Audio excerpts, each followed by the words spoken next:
पहा किती सुंदर वातावरण आहे. हे भारतीय मातेतील अति सुंदर वातावरणामध्ये भारत देशाला भेट देणारे भरपूर असे पर्यटक आहेत. त्यांचं नाव आपण हे पहा किती सुंदर वातावरण. या सुंदर वातावरणामध्ये बघा मस्त मस्त एकदम सुंदर सुंदर सुंदर सुंदर सुंदर अतिशय सुंदर. यहाँ डाल डाल पर सोने की चिड़िया करती है बसेरा, वो भारत देश है मेरा. पहा किती सुंदर वातावरण आहे. आणि या वातावरणामध्ये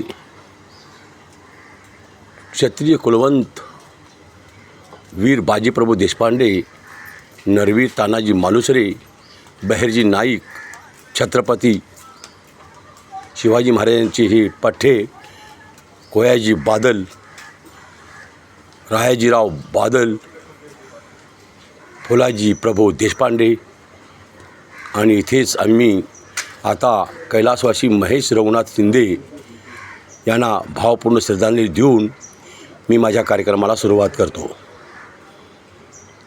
तर अखिल साईबाबा नगर सांस्कृतिक उत्सव मंडळ आयोजित सार्वजनिक गणेशोत्सव मंडळ, सार्वजनिक नवरात्र उत्सव मंडळ व अनेक उपक्रम या अखिल साईबाबा नगर सांस्कृतिक उत्सव मंडळामध्ये साजरे होत असतील. याच्यात संपूर्ण पत्ता साईबाबा नगर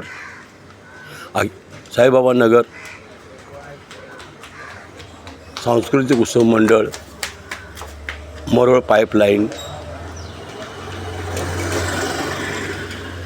अंधेरी पूर्व आणि मुंबई नंबर 59 असा या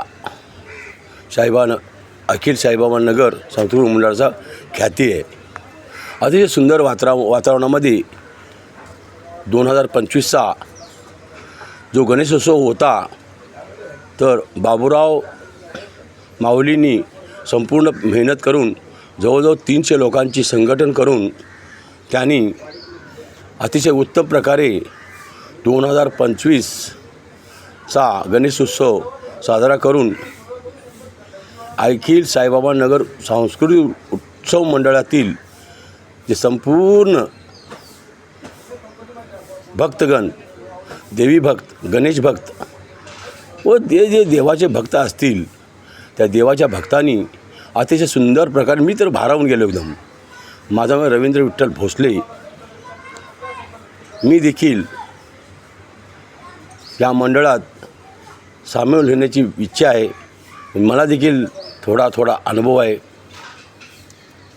कारण मुलं ही देवाघरची फुलं असतात. बोला मुली.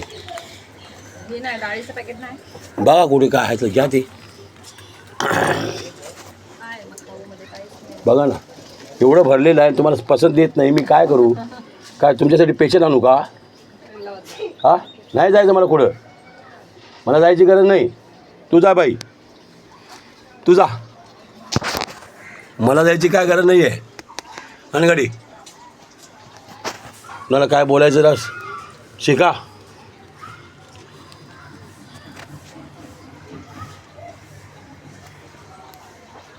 मला कसं लावतीस बघा आता.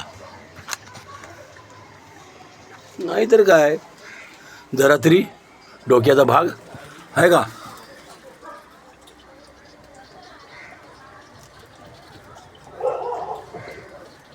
बघ काय बोललीस ते, विचार कर जरा. कुणाला काय बोलायचं, कुणाला काय नाही, हे तुमचं तुम्ही ठरवायचं. आम्ही का बोलू? काय गरज पडली तुझ्याशी मला बोलायची?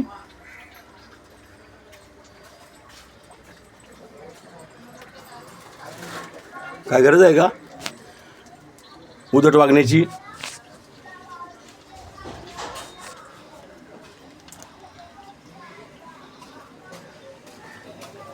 नको तिथं आगाऊपणा करायचा.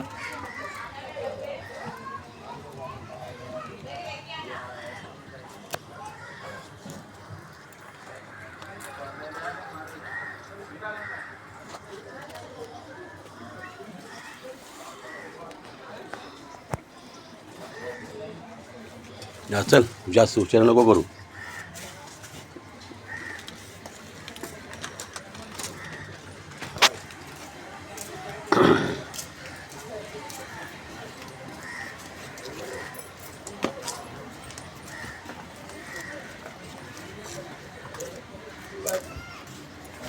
ओळखत नाही कोण आहे तिचा.